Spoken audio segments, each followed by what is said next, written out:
വടക്ക് എന്ന പടം കണ്ടു. വൺ ഹൈപ്പായി പടത്തുനിന്ന്. ജെന്യുവനായിട്ട് പറയുകയാണെങ്കിൽ, സത്യസത്യമായിട്ട് പറയുകയാണെങ്കിൽ പടം ആവറേജ് ആയി. ഇത്ര ഹൈപ്പ് കൊടുത്ത് എന്താണെന്ന് മനസ്സിലായില്ല.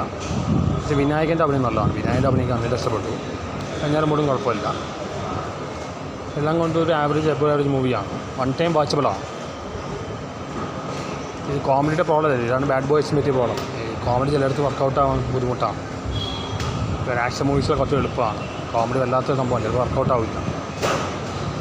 എന്തായാലും വൺ ടൈം വാച്ചബിളാണ്. തിയേറ്ററിൽ പോയി കാണാം. നല്ല വൾഗാരിറ്റി വെങ്കൻസ് ഒന്നുമില്ല. നല്ല പാട്ടാണ്. പക്ഷേ അപ് ടു പ്രതീക്ഷ അത്ര വന്നില്ല. ഇതിപ്പോൾ FTVS വരുന്ന റിവ്യൂ അത് ജെന്യുവായിട്ട് തോന്നുകയാണ്. ലാസ്റ്റെങ്കിലും എന്തായാലും പോസിറ്റീവായിട്ട് പറയുള്ളൂ. മീഡിയക്കാരും മറ്റേ ഫാൻസുകാരും പോസിറ്റീവായിട്ട് പറയുള്ളൂ. അപ്പോൾ അതുകൊണ്ടാണ് ഗുരുവായൂരമ്പലങ്ങളുടെ എല്ലാ വർഷത്തിന് ശേഷമെല്ലാം തിയേറ്ററിൽ നന്നായിട്ട് പോകാതെ OTT നന്നായിട്ട് പോയത്. തിയേറ്ററിൽ നന്നായിട്ട് പോയി, OTT പോയില്ല. ഇപ്പോൾ ഈ പടമല്ലേ ഏതാണ് വാഴയെന്നല്ല, മറ്റേ പടമില്ലേ ഏതാ ഭരതനാട്യം നല്ലൊരു ഫിലിമായി.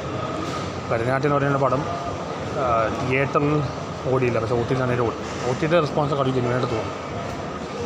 എനിവേ വൺ ടൈം വാച്ചബിളാണ്. ഒരുപാട് കഷ്ടപ്പെട്ട സിനിമ ഉണ്ടാക്കുന്നത്. നന്നാക്കാനുള്ള ബാധ്യത അവർക്കുണ്ട്.